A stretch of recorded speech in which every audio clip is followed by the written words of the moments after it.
Welcome. Okay, session starting. Perfect. Welcome to today's session on ecology and environment. Our first speaker is John Callahan. Please, John, the floor is yours. Okay, Rita, thank you. I'm happy to kick off this session on ecology and environment. I'm going to share right now, share a screen. Not the entire screen, one window.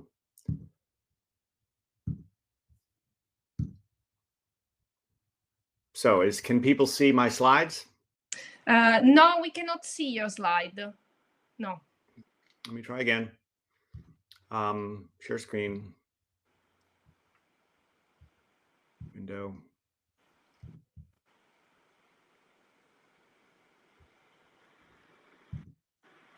Share. Now? No, I can always see you. No. All right. Okay.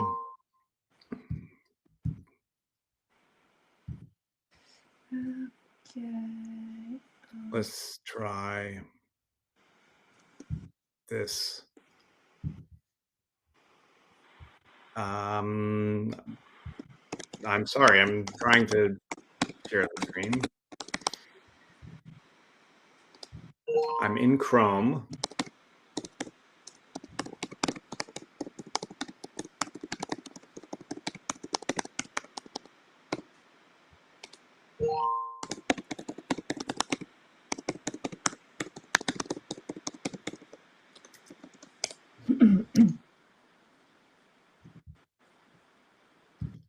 For one more thing, I'll try to share a tab.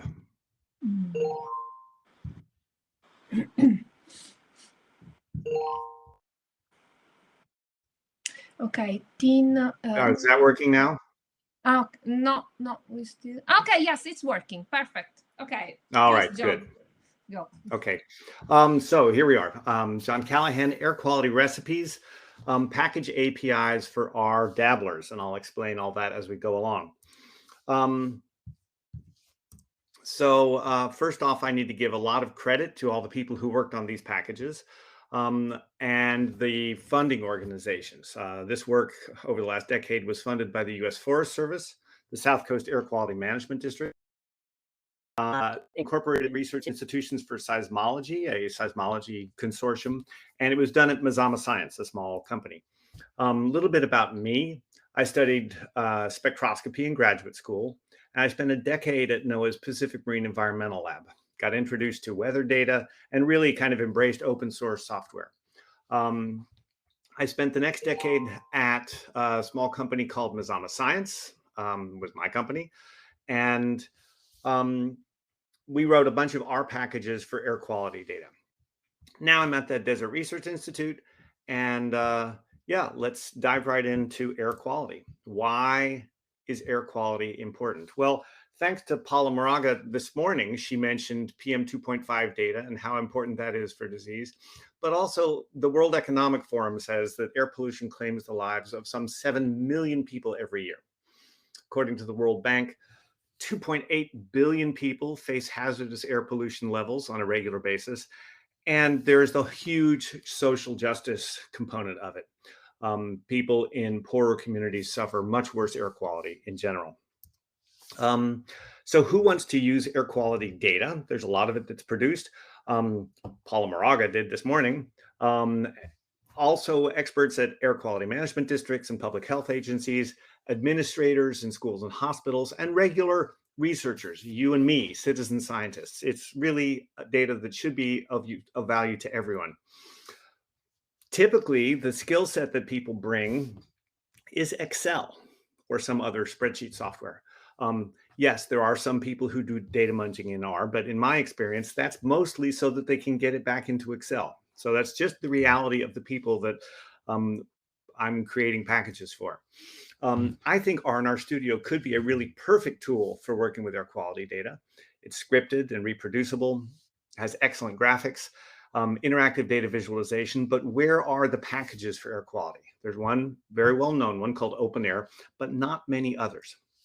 So if you wanted to create packages for air quality, first and foremost, you have to meet the needs of the air quality analysts. You need to know who your target audience is.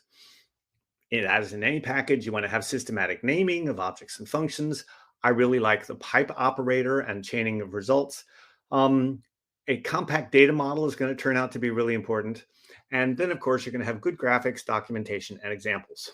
As I explained to all the young people who came through my shop, our goal is to make the hard easy and the easy just invisible.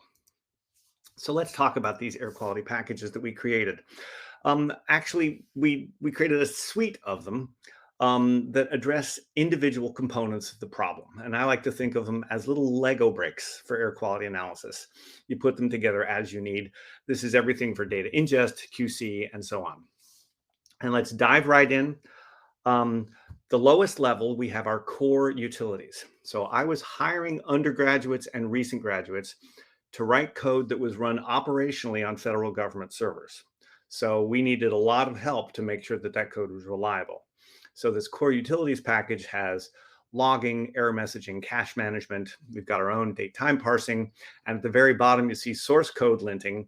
As the person responsible for all of this code, I needed as much help as possible to make sure that my undergraduate's code met certain standards. Let's take a look at a couple of the functions in there. We're going to talk about environmental time series monitoring. So you take a device and you deploy it in a location, right?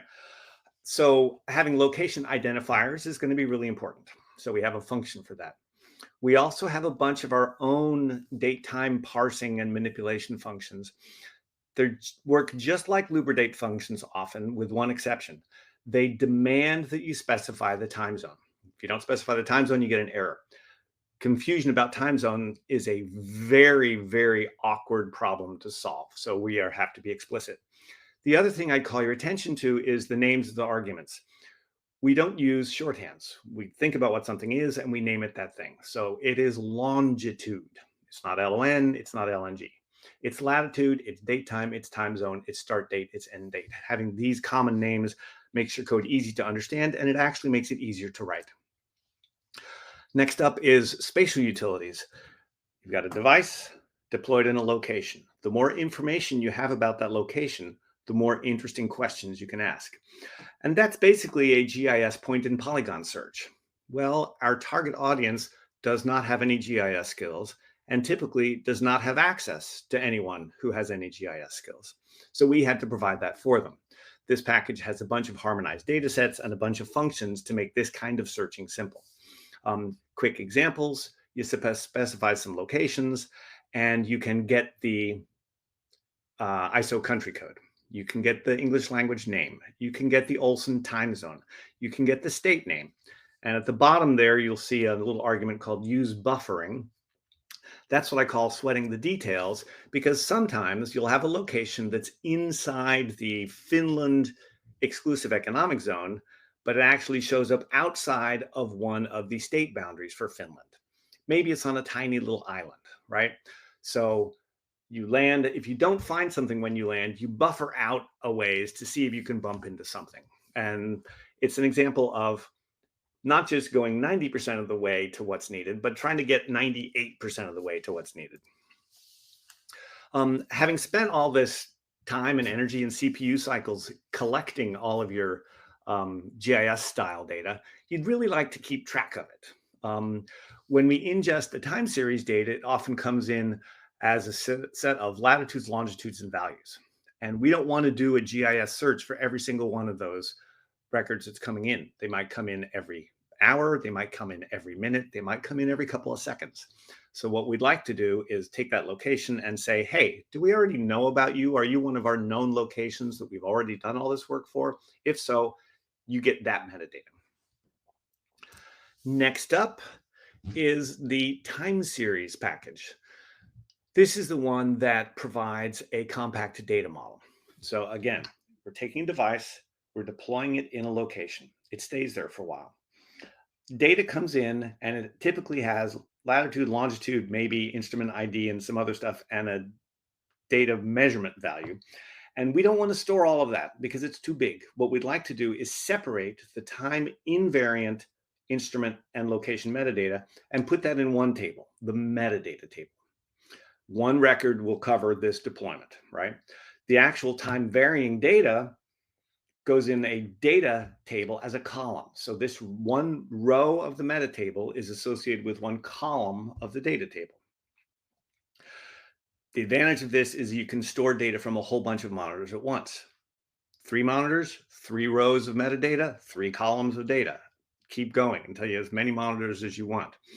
The rows and the columns are connected by a device deployment ID. This is a multiple time series data format, and it reduces the file sizes by a factor of 10 to 100 or more, depending on how much metadata you have. It also reduces the memory footprint in R by a factor of 10 to 100. So this is hugely valuable. Unfortunately, our data is no longer tidy. So we can't use all of our favorite dplyr functions. We have to create our own new set of data manipulation functions for this compacted data model. Okay, so we've got all of those kind of preliminary packages built. Now let's start working with air quality data. We run operational data processing for the US Forest Service, and we ingest PM 2.5 data from a bunch of different locations. We do clustering, we do quality control, and then we spit out these compact data format files. So this is super up to date. It's updated every few minutes, but the archives actually go back a full decade. This data is used operationally at the US Forest Service and the US EPA, but the data is accessible to anybody through this air monitor package, right? So that's a really good thing that the government has allowed us to do. Before I dive into the air quality recipes, let's just talk about recipes. What do I mean when I say recipes? Well, what is a recipe? It's a set of instructions to make something that you want. Hopefully the instructions are easy to follow. So if you want to make cake, you start with flour, you add sugar, you add eggs, you add other flavors, you mix, you pour it in a pan, you bake it in the oven, you cool it, ice it, and add sprinkles, right? That's a cake recipe. What does an air quality recipe look like? Well, it's very similar. An air quality recipe is, let's say we want to create something called campfire. That was a big fire in Northern California in 2018. We're going to start by loading the annual data. Now this is 1,200 monitors, hourly data for an entire year. Takes about 2 seconds to load. Having a compact data model is nice. We're going to filter for the state. We're going to filter for the date. And then we're going to drop any monitors that don't have any data in that time period. So now we have a kind of compact data model, compact data set for this campfire area. And this package provides a leaflet function tailored to this data model and this data, right? Air quality data, it shows up here in air quality colors. This horrible brown area, that was the smoke from the campfire. And if we zoom in a little bit, we can click on one of the sites and get some of that valuable metadata, right? Including the device deployment ID, the unique ID that maps the data onto the metadata and identifies a single time series. Well, using that unique identifier, we can go pull out, select a single time series. So we're going to pull out the time series for Sacramento, and then the package also has some publication ready plots. We're going to plot it. Now, this is something that is really useful for air quality analysts. It's got day-night shading, which a lot of smoke has a strong diurnal signal, so that's helpful. And it's got the AQI, air quality index colors. So it's a publication ready plot tailor-made for air quality analysts. But we can do more complicated things too. Here's a recipe for creating a daily average. So the first thing you do is say, what is it we're going to create? Let's name it explicitly the Sacramento area daily average. Step 1, we're going to take the campfire small data set, and then we're going to filter by distance from Sacramento. Sacramento is our target location, and we're going to we're going to gather up all of the monitoring data around Sacramento, radius of 50 kilometers. Get a dozen or 2 dozen monitors. Then we're going to collapse it hour by hour. We're going to average them together to get a single fake monitor time series. And the next step is we're going to apply a daily statistic. That's going to, by default, go midnight to midnight in local time and apply, in this case, mean. Finally, the get data function just pulls that data frame out of our data meta combo. And here we have the results. A nice data frame with two columns. One is the local time midnight start of day, and the second column is the average of all 20 monitors. They average together that daily average value. It's the kind of thing that you might load into Excel. On top of all of this, there's another package of plots, the kind of high value plots that you can't create in Excel. One example here, Carmel Valley, it's a coastal community. They had a fire once that had a really strong diurnal signal. Sea breezes, smoke occurred in the morning and got washed out in the afternoons. But this is what I call actionable information. Single plot tells you if you need to walk the dog, you should definitely do it in the evening, not in the morning. So, what are the take-home messages from all this? First off, you need to know your audience. You need to get feedback from them. We're trying to create actionable information for people advising their local communities about air quality, typically from wildfires here in the American West. And you need to meet these people where they are, not where you want them to be. If they're not hardcore R users, if they're only R dabblers, you need to make things really simple for them. Highly encourage everyone to design small modular components. More than once, we built a big package and had to rip it apart into pieces. And explicit naming is super important. Think hard about what it is you're talking about, and then name it that thing and spell it out. It's easier to read. It's easier to write. You need to sweat the details. Go for 98 or 99% right, not just 90%. You need to be flexible. This is part of getting feedback from your audience. They may want something different. You need to be flexible. But by and large, you need to stay consistent as much as you possibly can. And if you do your job well, you should end up with a fun Lego set to play with. Thanks very much for your attention.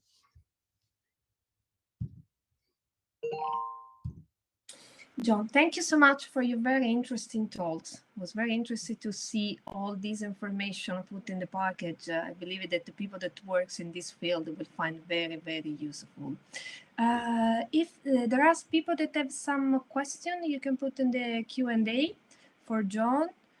Or you can, if you don't have a question right now, maybe you want to try his package, there is also a functionality that you can contact John later. If you go in the main page, there is people, and you can contact John if you have a further question, if you don't have now, because I don't see any question in Q&A. So now our next, so thank you so much, John. Thanks again. Our next speaker is now Lily Clements. Lily, are you there? Can you join as a speaker, please? If you are there.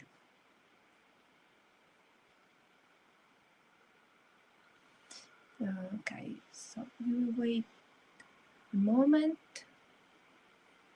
to see if Lily will join as speaker.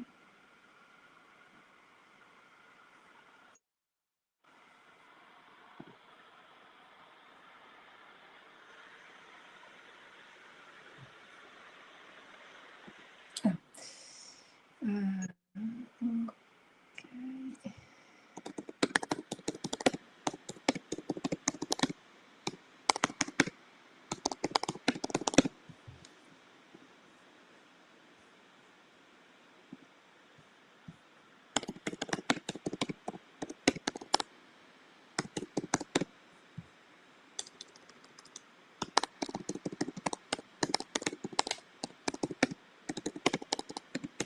Sorry, we have a problem with Lily. I will see if she can join.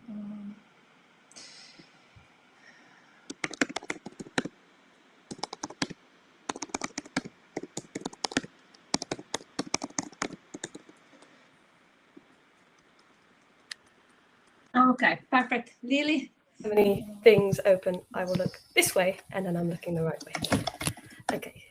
And then how do I share my screen? On the left, there is a share. Yes, yep. Share screen, and I want to share this Okay, screen. perfect. Lily? So many Perfect. things. Thank you so much. I will look this way, and then I'm looking the right way. I also know how to. There we go. Great. Can everyone hear me and see the screen? I mean, I can see the screen. Can I? Yes, I can see the screen. Yes. Excellent. Wonderful. Sorry about that. There we go. Great. So yes, I'll be talking about calculating CO2 equivalent emissions in R. So CO2 equivalent is just this metric to compare many greenhouse gases on their global warming potential. So you convert amounts of other gases to the equivalent amount of CO2 with the same global warming. So background, CO2 levels are rising, as I'm sure we are all aware. Insert, the plot, use ggplot to show them rising. So here we've got, here we've got the average CO2 levels for each month up until so far in 2022, and they're going up. So this is causing quite a few adverse effects on the environment. So in January, when we were writing our talk submissions, it had just come out that the last 7 years had been the hottest on record from the EU data.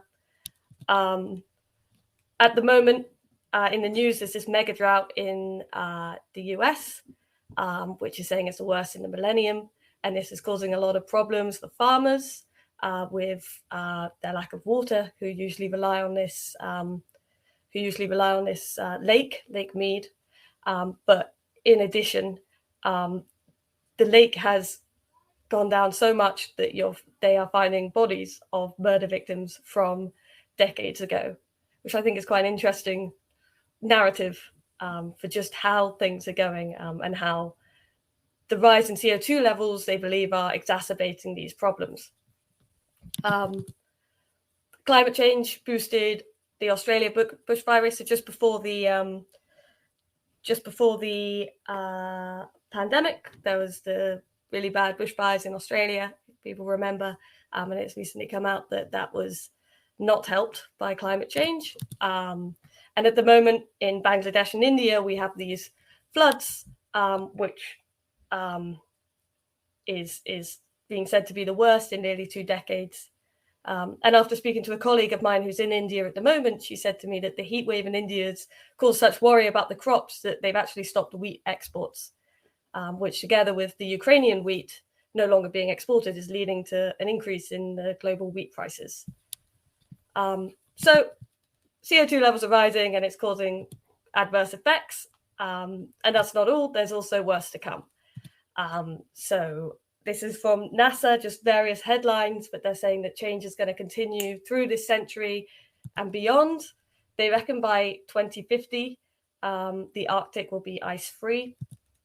The sea level will keep rising over the next 78 years. Can't do maths, apparently. Temperatures will keep rising. We're going to get more droughts, more heat waves, changes in precipitation, and hurricanes are going to become a lot stronger and more intense. So hopefully, well, yes. So as a result, it's quite common for companies now to try to reduce or offset their carbon emissions or their carbon equivalent emissions. And to achieve carbon neutrality, you need to first estimate your emissions so that you can then identify how much you need to offset by, or work out where you can reduce your emissions in various places.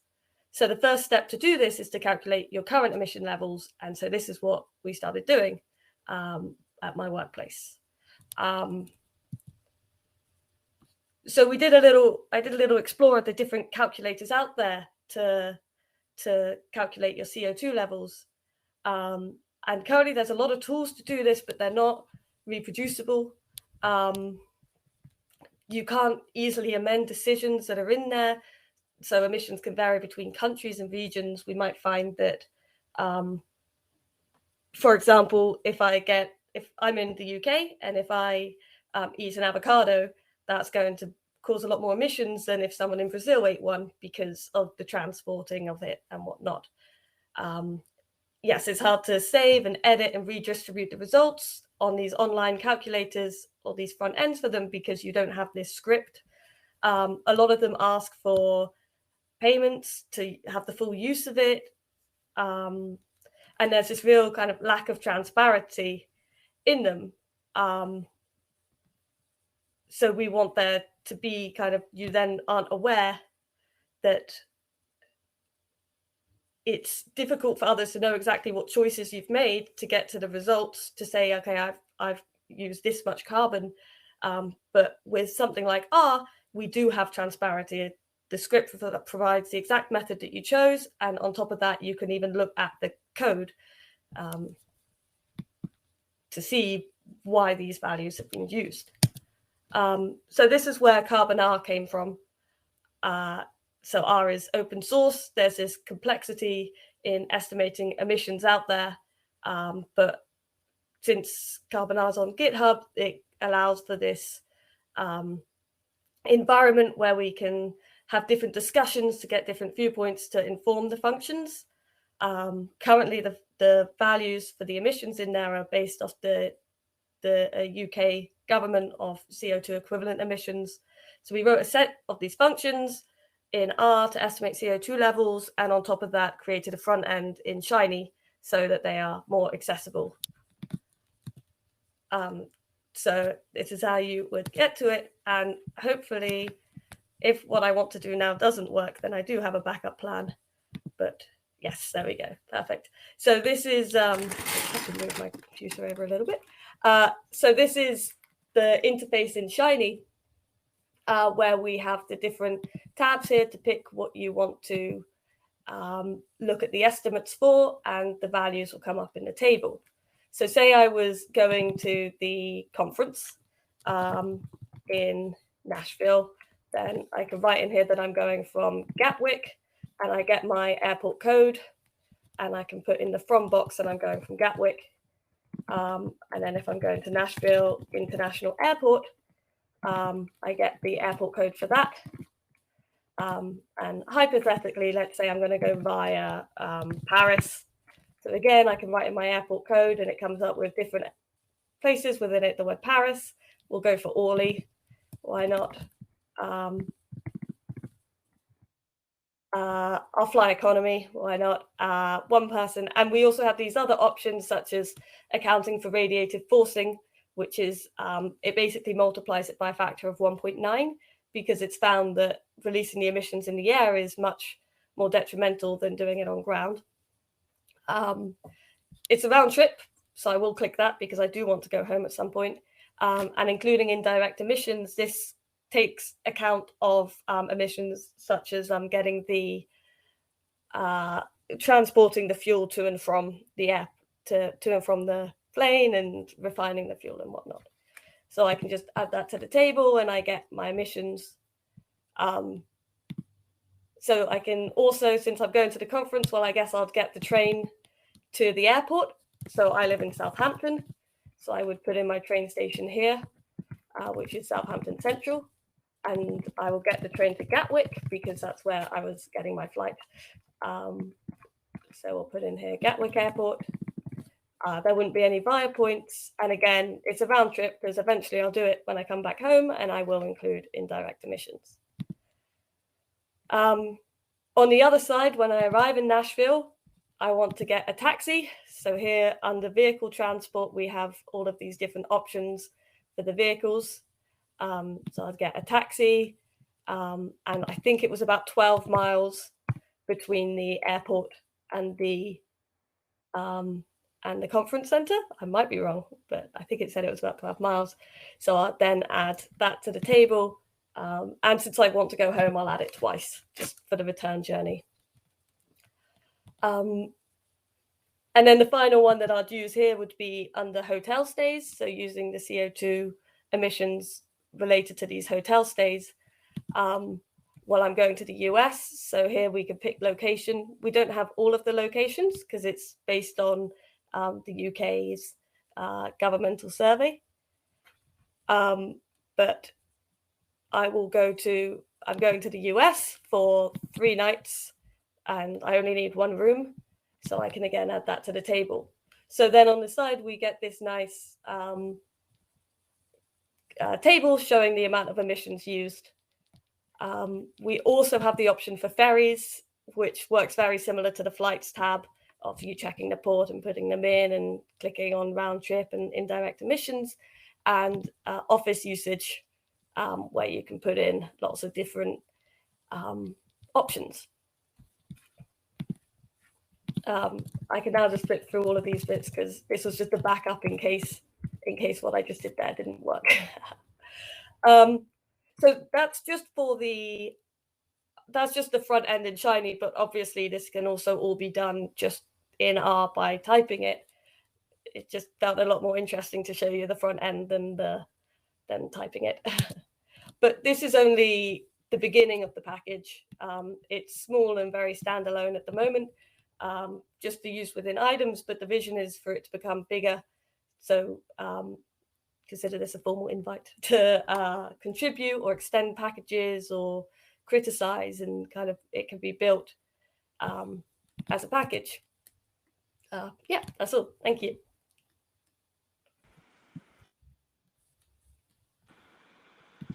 Thank you so much, Lily.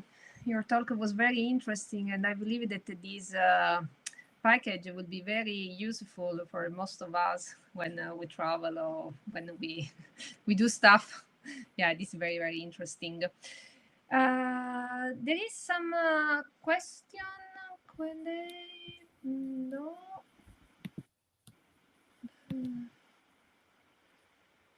No, this is for the other. Okay. No, there are no any more questions. Great. Yes, so I will, as I said before for John, if you want to try carbonara, you want to ask Lily some question, you can contact her going in the home page, and there is a panel people, and you can find her and ask some more questions. Because also I think that I will try your package. It looks very, very interesting. Thank you so much, Lily. Yeah, thank you very much. Yeah. So our next speaker is Josue Polanco. I hope that I spell correctly. Hello. Hi. Josue. Hi. The floor is yours. All right.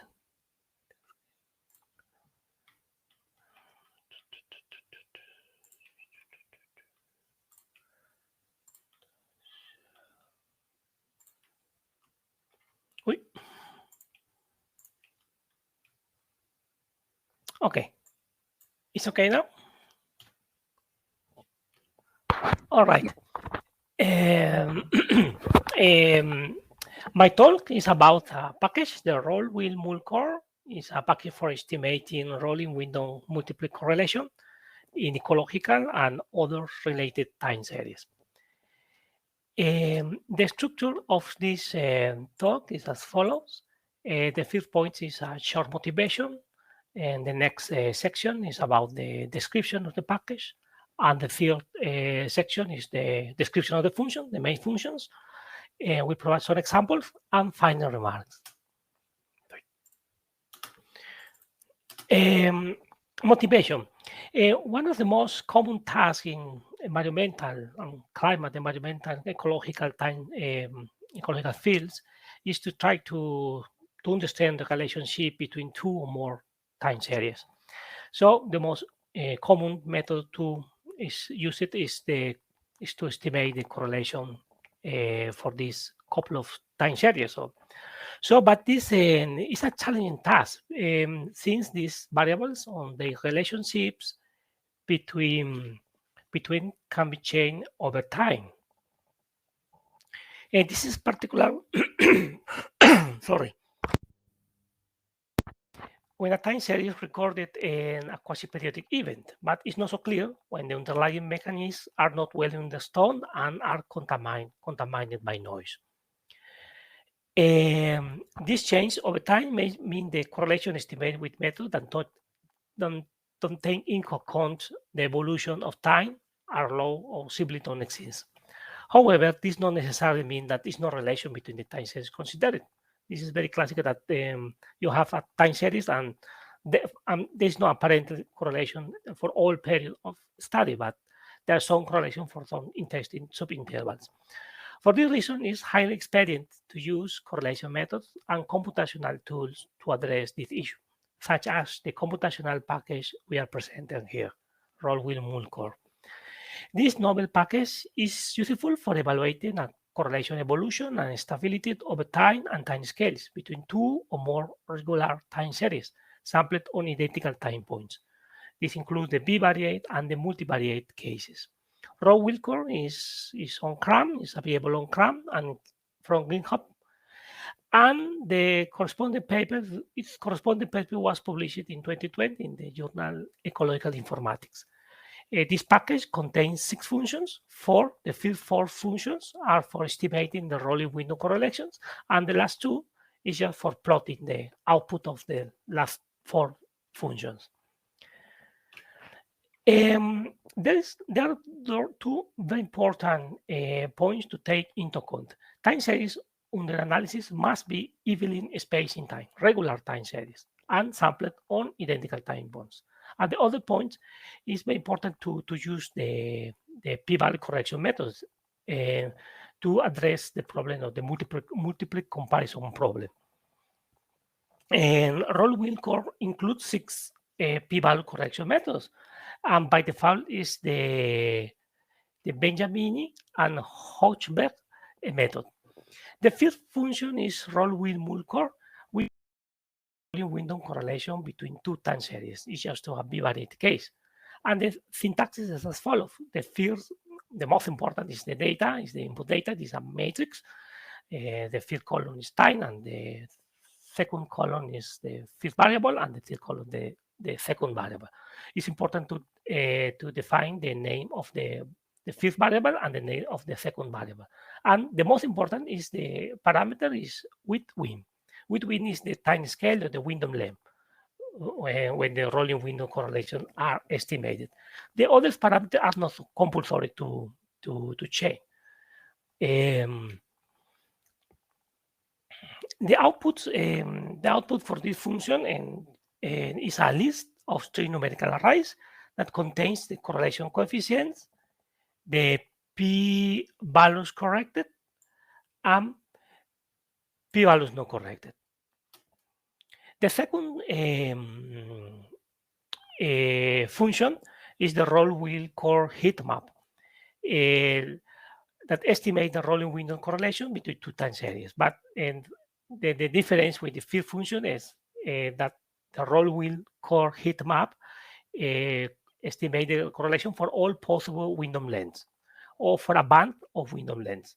The syntax is as follows. The first element is the data bar, the name of the bar X and the bar Y, or the first or second variable. And the most important, or the key parameter is the time with win. There are 2 options: full to estimate the rolling window correlation for all possible window lengths from 3 to n, and is the number of elements of the time series. And the other option is the partial. Partial is for a band of window lengths, and it's important to declare the first value and the last value. The output is similar to the first function. It's just a list with 3 numerical arrays that contains the correlation matrix, the p-values corrected, and the p-value not corrected. The third function is the Roll-Wheel-Mull-Core win. And this function is for the multivariate case, that it's possible to estimate the rolling window correlation among several time series. And the parameters are very similar to the others, but the key parameters are var names TF for Y, for the Y variable. Y variable is the dependent variable, and the other is the independent variable. Independent variables can be more than 2 variables. And finally, the fourth function is the Roll-Wheel-Mull-Core heat map, which estimates the rolling window correlation among several time series. Also is a multivariate case for all possible window lengths or for a band of window lengths.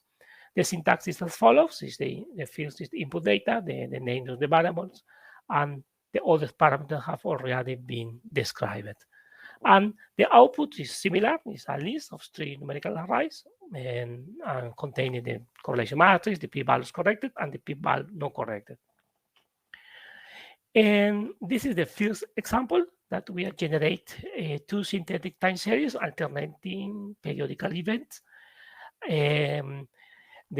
For the first interval, for the second interval, just white noise. There is no relationship between these 2 subintervals. The next subinterval is also periodical events, and the last interval is just noise. And that is the code to generate the output of the roll wheel mul core. And Plotwin also is included in the packet, but it's possible to use your own function or your own package. There are lots of packages and functions to plot these kinds of arrays. So, but it's included in roll wheel mul core. You can use this function and generate this output. And the second example for this synthetic time series is the application of the roll wheel mul core and the plot heat map. Plot heat map is similar to to this function, plot one win, and is included in roll wheel mul core and is used to generate this heat map. The heat map is for a band and from 11 to 101. And for example, for this subinterval, there is a high correlation, there is no correlation, there is strong correlation, there is no correlation. A correlation coefficient that are not statistically significant are in transparent green. And the p-values were corrected using the method of Benjaminian and Hochberg method, and line contours indicate similar values of the correlation coefficients. And the last example is using a realized ecological time series. Also, this data is included in the package. The name is SYX ecological data, and is a yearly data set that covers this interval. And is the first principal component of reconstructed Atlantic bluefin tuna catches. There are several. We have several tuna catches, and we estimate the PC1. And the detail for this reconstruction of data is explained in these 2 papers that is available on ResearchGate, or if you want to, you can to send the papers if you need to read or you want to read. The other 2 variables and 2 climate variables, strictly speaking, is one climate variable and the other is external variable. The first climate variable is the SST from our reconstructions from the North Hemisphere, from AM, and the other are reconstruction of total solar irradiance. This plays as an external forcing, because there is a very good relation between solar irradiance and catches, because biological species is very common to have these kinds of relation. For this reason, and use this variable. The code used to generate the following heat maps is as follows. As you can to check more or with call or later, or you can read from the manual or from the paper, and the result is this one. Sorry, and the result is this one. And the fields is for the SST and PC1, and the other is the solar irradiance and the PC1. And the most important, the most intriguing result is sometimes for the fifth part is a negative correlation, and for the other is more or less it's a positive. And on the contrary, these intriguing and apparently contradictory results indicate that 2 different physico-biological mechanisms that can basically explain the fluctuations in bluefin tuna catches for these 2 differential subintervals, as suggested in Gancedo et al. 2016. And finally, this is application for the multivariate case using the roll-wheel core heat map function. We are using two environmental variables as independent and the PC1 as dependent variable. And this is the output. The interpretation of this result is not so straightforward, but it's intuitively, of course, there is a correlation. Sometimes it's high, sometimes it's low, because there is correlation for the bivariate case between SSST and PC1 and solar irradiance and PC1.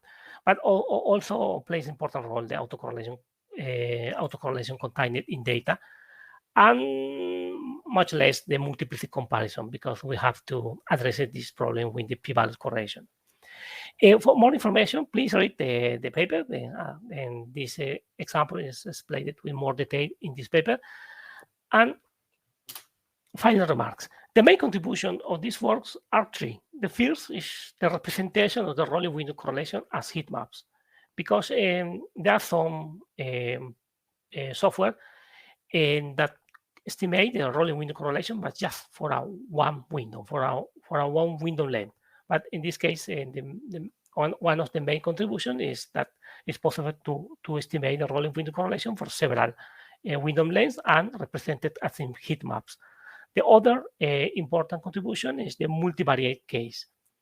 And finally, the use of a statistical significant test that takes into account the multiple comparison problem. And of course, it's free software, it's available on CRAN, it's implemented in R, following Telford and Polanco-Martinez for the bivariate, and Aptiv for the multivariate case. We are not implemented a new technique, a statistical technique, it's just a computational implementation. And of course, use the several functions from existing R package, the reference, and the details are in the manual and in the paper. The reference, thank you for your time.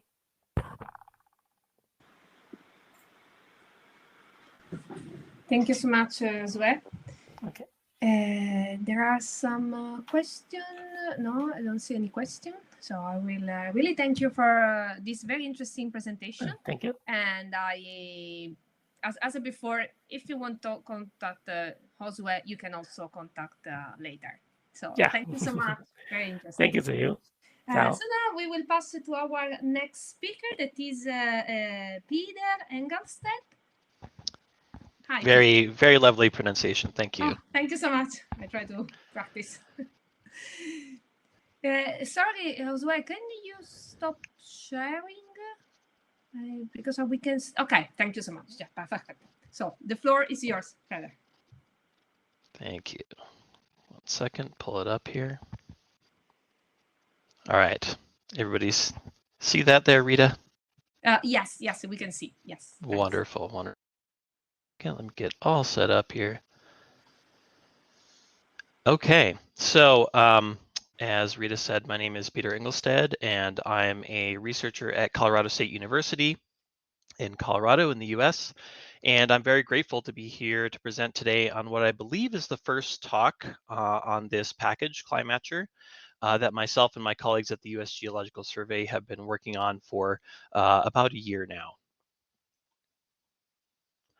Before we get going, I just want to briefly mention what I'll be covering in my talk. We'll get into a little introduction of kind of the topics, the genesis of the whole reason why we're doing this, invasive species, and this idea of horizon scanning. Then I'll move on to some details about this concept of climate matching and how that relates to the development of our work, which includes a brief overview of CliMatcher. And then finally, I'll point out where we're hopefully headed with the development. So as we dive in, I want to center us on a common definition, namely, when we say invasive species, what do we mean, at least for the next 12 to 15 minutes? And for this talk, I'm using a fairly simple and straightforward definition. Invasive species are those that spread and cause negative impacts when introduced beyond their native ranges. Now, there are other colloquial and legal terms that you've probably encountered in the same realm, non-native, problematic, introduced, or alien species.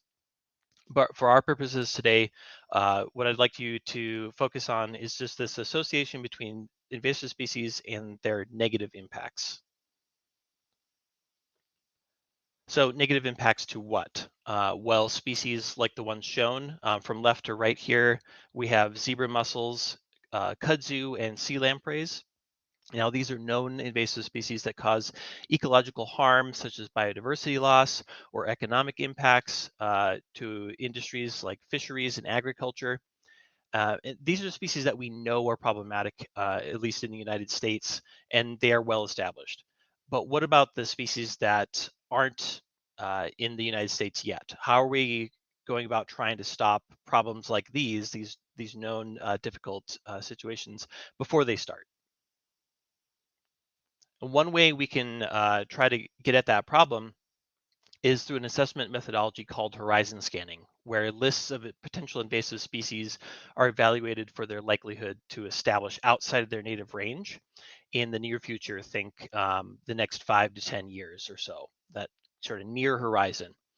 These evaluations can be used at a variety of spatial scales, but they're often initiated at national or continental levels, a lot of times in the United States or the EU.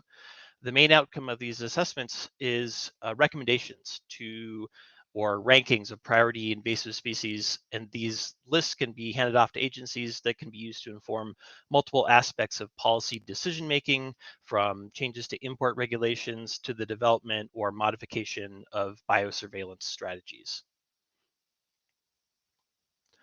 And of course, it's unrealistic to monitor every single potential species that's not where you live all the time. And so, you know, the idea around horizon scanning can seem like a fairly labor-intensive process, and indeed, it is as folks review things species by species, and that limits the number of actual reviews that can take place, and the actual number of total assessments. But recently, researchers have started to recognize the ability of quantitative approaches to augment these horizon scans through a process that we can broadly describe as climate matching, where we take an assumption from ecology that where we have species where they're found or could be found, and that's largely driven or it's a byproduct of their environmental tolerances. So climate matching. So this assumes that species are biologically restricted by their environmental tolerances, as I was saying, and there are a few different approaches to accomplish this goal. And some you may recognize by name here, such as climate envelope methods, climate or species distribution modeling. And all of these provide a way to compare climatic conditions between locations in a native range, here represented by the point locations in the Eurasian continent, to locations in a native range, so the point over in the eastern US. And the point in the US would be the uninvaded geography. And these methods have similar approaches, but I'm going to focus on CliMatch today because it's entwined with an existing assessment protocol that's in use in the United States and Australia. So what is CliMatch really? Sometimes described as the CliMatch algorithm. Essentially, it uses a minimum Euclidean distance value across a number of variables to establish which locations are most similar in the native range to the target location or the uninvaded range. This could be a single location, or you could map this out across an entire geographic extent, a state, a province, a country, a continent, sort of your choice.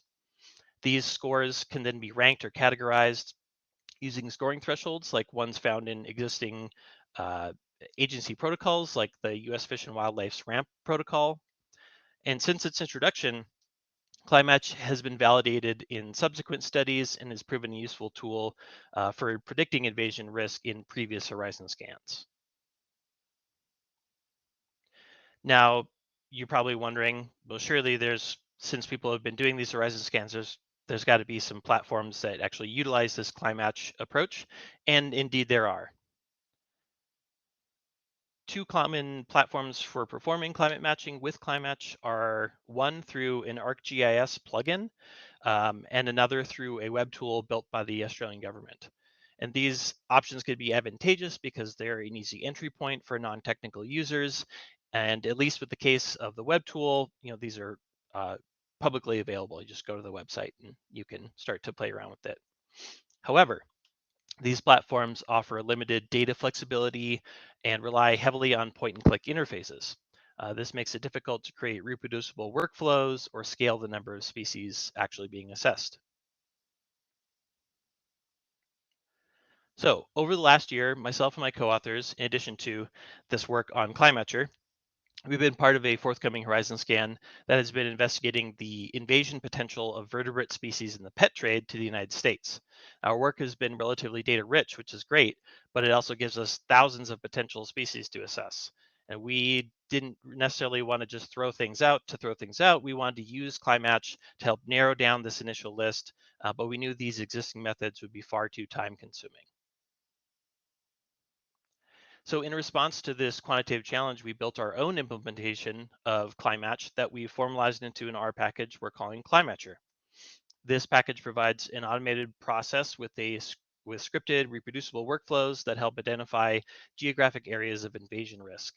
Now, CliMatcher was built from the outset to handle the processing of hundreds or thousands of species using parallel methods on single machines or networks using programs like HDC software. Now, CliMatcher isn't necessarily a visual feast. I mean, we all like to look at code, but it's really just fairly simple and straightforward. So I'm just going to kind of walk through this little workflow diagram. So currently, there's three main inputs: global climate data. This could be, in the future, as I'll get to, any climate data, but right now it's the Chelsea climate data set. Vector data of target geography. This is where you want to predict an area you want to predict to, and then your actual species location data. So say something you were downloading just for fun, zebra muscle data from GBIF or something like that. So several of the CliMatcher functions process this spatial data and get everything kind of set up, and most of that's behind the scenes. It aligns the vector data with the climate data and ingests the location data, and that can be run as a single species or iterative through multiple species, which we're doing at this point just because sort of memory balancing issues. So in this process, CliMatcher determines the climate values at point locations and runs the CliMatch algorithm to compare the native or the geolocation data that you've input to the target or potential invaded range. And the returned results are the two highest scores for each target pixel.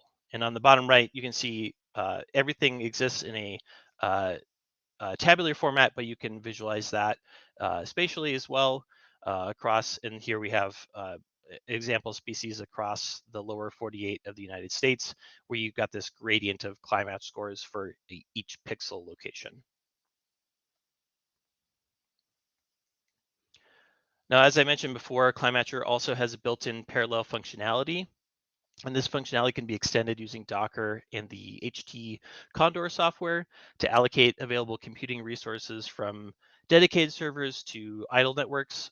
So the nice thing about HT Condor, if those folks aren't familiar, it can utilize individual desktop computers on a private network, and that's just even if somebody is just gone for lunch, and you can go in and utilize those resources. And the great thing about having the parallelized function and HDC integration is that in our scan, this enabled us to process over 10,000 species in a matter of days and provided this nice first pass filter for species to be ranked on the order of their similarity, and like allowed us to, really get at like what are the species, that we should look at first. Just some quick takeaways from this work. I'd like to reiterate the main advantages of CliMatcher. First, processing time. This is incredibly efficient compared to point and click methods. Maybe you have a team of 30 people who can go and point and click together, but probably not. And second, we have this scripted parallelized workflow that's pretty easily scalable, something that is just a little bit easier for folks to go back and look at, see if they can run the same thing or rerun it with new data. In fact, with our work, we had to reprocess some of our input climate data and rerun that entire set of 10,000 species and because we had CliMatcher, we could do that again in just a few days. Without CliMatcher, we'd probably still be working through that first batch now, months or almost a year later, let alone the second batch. And then lastly, just the code is open source. It's on code.usgs.gov, and it's available for forking, or we're planning on doing some new versioning down the line. I'll note that CliMatcher was primarily developed as a representation of the methods that we're using for this ongoing horizon scan, but even so, we plan to continue work in a few areas. Other developers and I want to ensure the stability of this library. We'd also like to tweak the code to make the functions more data agnostic than they currently are. There's just a little bit more hard-coded stuff in there than I'd prefer. We'd also like to, make it so that CliMatcher can be used in future horizon scans, but also in other research areas, such as assessments of threatened and endangered species. And lastly, there are plenty of opportunities to enhance CliMatcher. I'm a big code efficiency and dependency dropping type of person, so I'm always looking at that.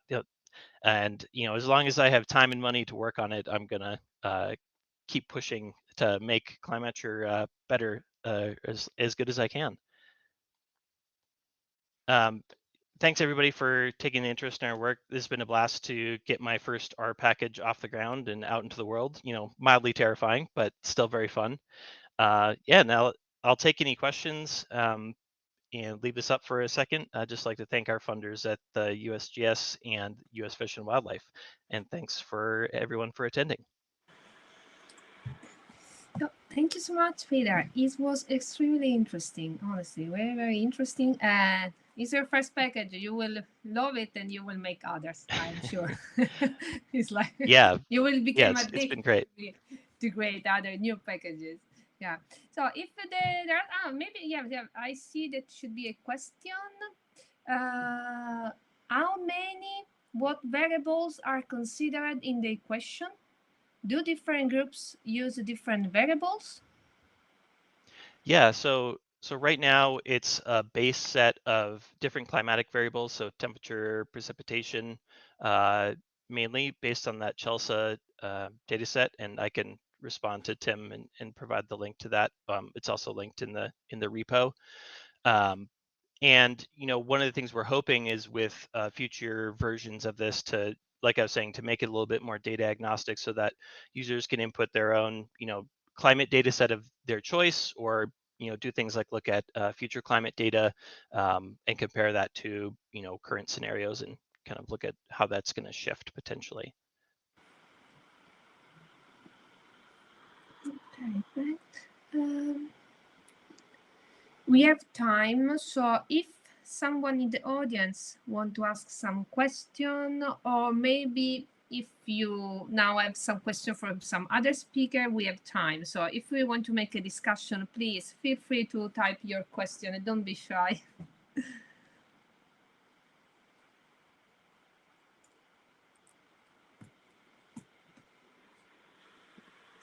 Yeah.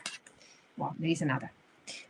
Package sound really useful and informative. Do you see usability of this package with marine invasive species, with oceanographic data? Yeah, I think that would be an interesting test case. I mean, it's kind of all about your, the concept of quality in, quality out with your input data in terms of your spatial layers. And if you have spatial layers that are relative to those species, then that's something that you could use to explore that. And just to clarify, climate as robust as something like species distribution modeling, but it is a good first pass to kind of get a rough sense of invasion risk. But there are certainly reasons to go to take that next step with something like species distribution modeling. Thanks. There is another question. Michael asks, great talk, great package. What other factor contribute to the change of a species invasion being successful? For example, soil type? Yeah, there's certainly lots of other spatial factors that could come into play, and the climatic factors are physiologically limiting for species, but they certainly could have other things in there, like things like water depth or water flow, especially for aquatic species, and those are things we're looking at now. And then, so the other part to this is after we run the climate match, then that smaller subset, more manageable list of species is handed off to species or taxa experts that can look at, what is the prevalence of this species actually in the trade, or what is, does someone who knows that species intimately really think that they could establish in the particular target country, whether that's United States, Lithuania, Chile, wherever you're sort of looking at. Good question. Thank you so much for your answer. So I'm checking if there are some other question. No? Okay. If it's okay, I will wait another minute to be sure that maybe someone else got some question. But as I said before, if you have other question, a question for example, for John or Lily that come out now, or Jose, in your mind, please feel free to type. Just if it's not for Peter, write me that is not for him, so that I know that just in case you have another question for the previous talk. Because we got to still 8 minutes, so there is still time for discussion.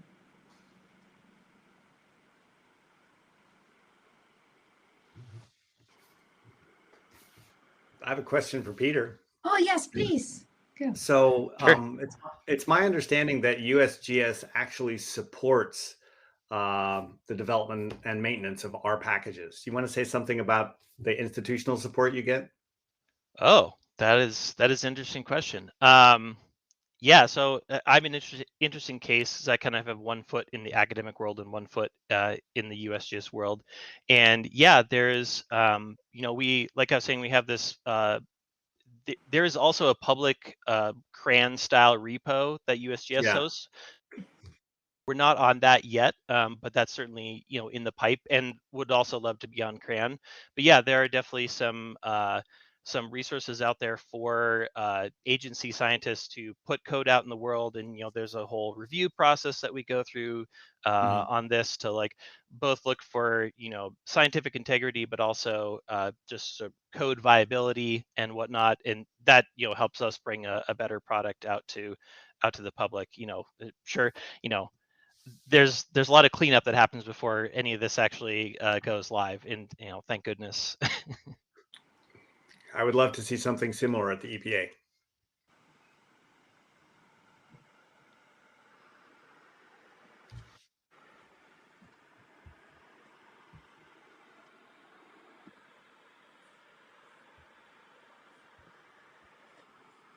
I'm checking.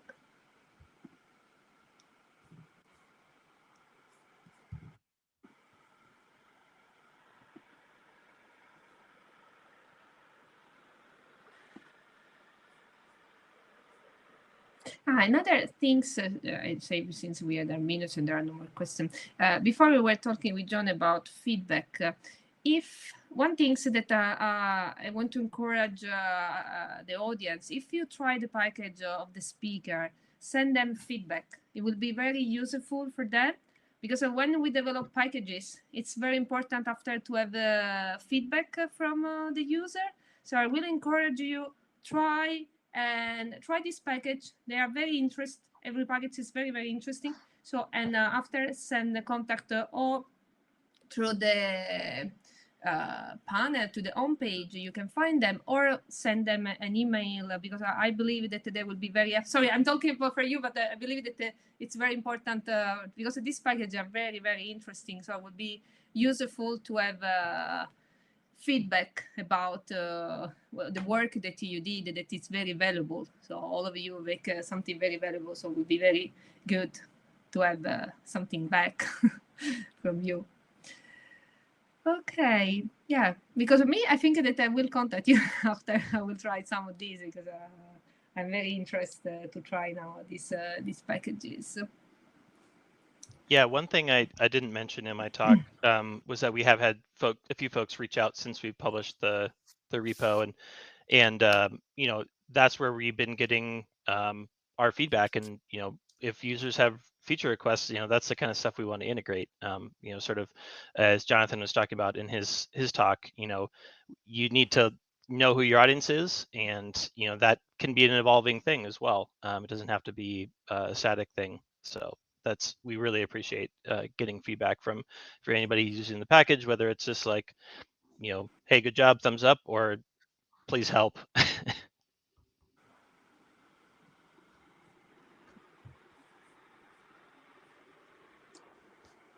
Yes, no, I agree with you. Yeah. Thanks for your last comment.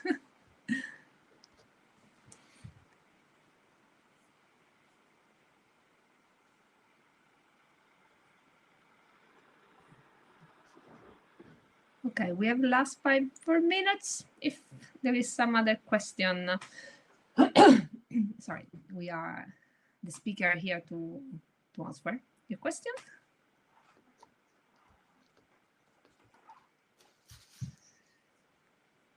Okay, so if there are no any more questions, I think that I will close the session. If it's okay for you, and please get in touch with the speaker and try their packages, because they are talking very useful stuff, very interesting stuff, and stuff that are actual and that we see every day, and we live with this problem. So try it and test it and tell them what do you think. Okay, I want to really thank you, all of you. I was really amazed of all the packages that you develop, all the work that you have done. It's very useful for everyone, not only in the research, but only for the community and for the world population. So thank you so much for the work that you are doing. Thanks for all the participants and the audience. I say you goodbye and have a good dinner in case you are in the UK, or have it. Okay. Okay. Bye. Bye.